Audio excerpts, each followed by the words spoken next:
Le piston est un élément clé du moteur à combustion interne.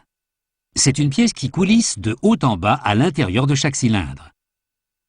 Il comprime le carburant et l'air enflammé par une bougie. L'énergie dégagée actionne le vilebrequin et fait tourner le moteur.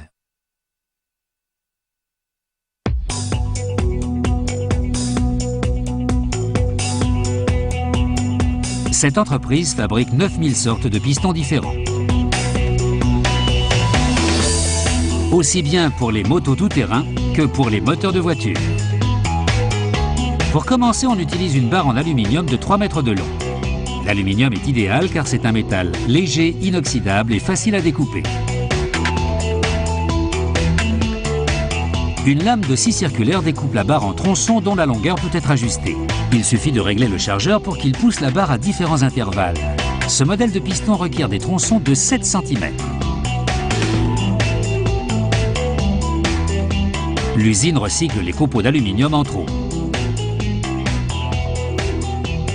La presse à poinçonner et l'emporte-pièce sont préchauffés à 426 degrés, la température requise pour forger les tronçons. Ceux-ci sont placés dans un four et amenés à la même température.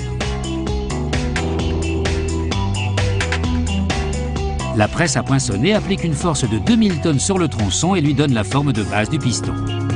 Une pièce sur 10 est plongée dans l'eau pour en vérifier la qualité.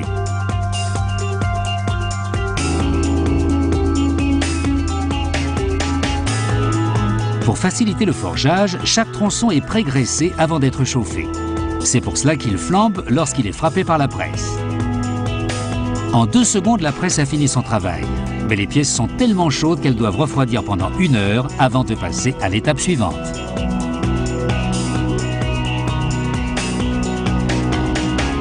Les pièces sont encore chauffées 2 fois de plus. La première à température très élevée pour renforcer le métal, la deuxième à température plus basse pour le stabiliser.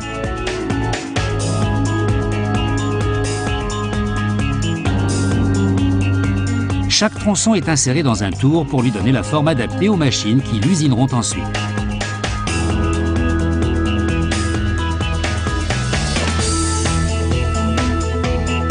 Ces petits trous permettent à l'huile de circuler pour graisser le piston lorsqu'il est en service. Un autre tour réduit le diamètre de la pièce de 3 mm. La même machine forme ensuite 3 rainures. 2 pour les segments de compression et un 3e pour le segment racleur. Ces segments aident le piston à coulisser et lui permettent de former un joint hermétique. Ce trou est destiné à l'axe de piston qui fixera ensuite le piston à la bielle. Ensuite, une fraiseuse rabote jusqu'à 2 cm de métal sur 2 des côtés du piston pour en réduire le poids total. Le liquide blanc est un lubrifiant qui aide à refroidir la pièce pendant la découpe. Une deuxième fraiseuse découpe une portion de ce que l'on appelle le dôme. Cela permet de dégager d'autres parties du piston à l'intérieur du cylindre. Les pistons doivent avoir une forme et une taille bien précises. Certains coulissent de haut en bas plus de 6000 fois par minute lorsque le moteur tourne.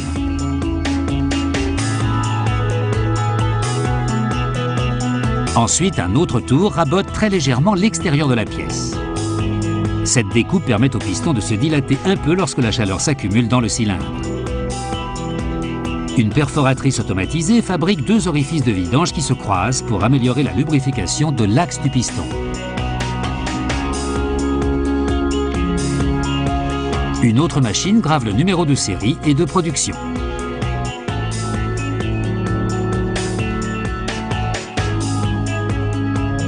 L'étape suivante consiste à supprimer les parties tranchantes formées lors des étapes précédentes. Puis on utilise une ponceuse à bande pour rendre la surface encore plus lisse. La moindre aspérité pourrait endommager les parois de cylindre. Cette machine rabote légèrement le métal situé dans la cage à aiguille pour que l'axe du piston s'encastre parfaitement à l'intérieur. Une fois la découpe terminée, des gicleurs à haute pression pulvérisent de l'eau déminéralisée sur les pistons. Cette étape permet de supprimer toute trace de lubrifiant et d'huile.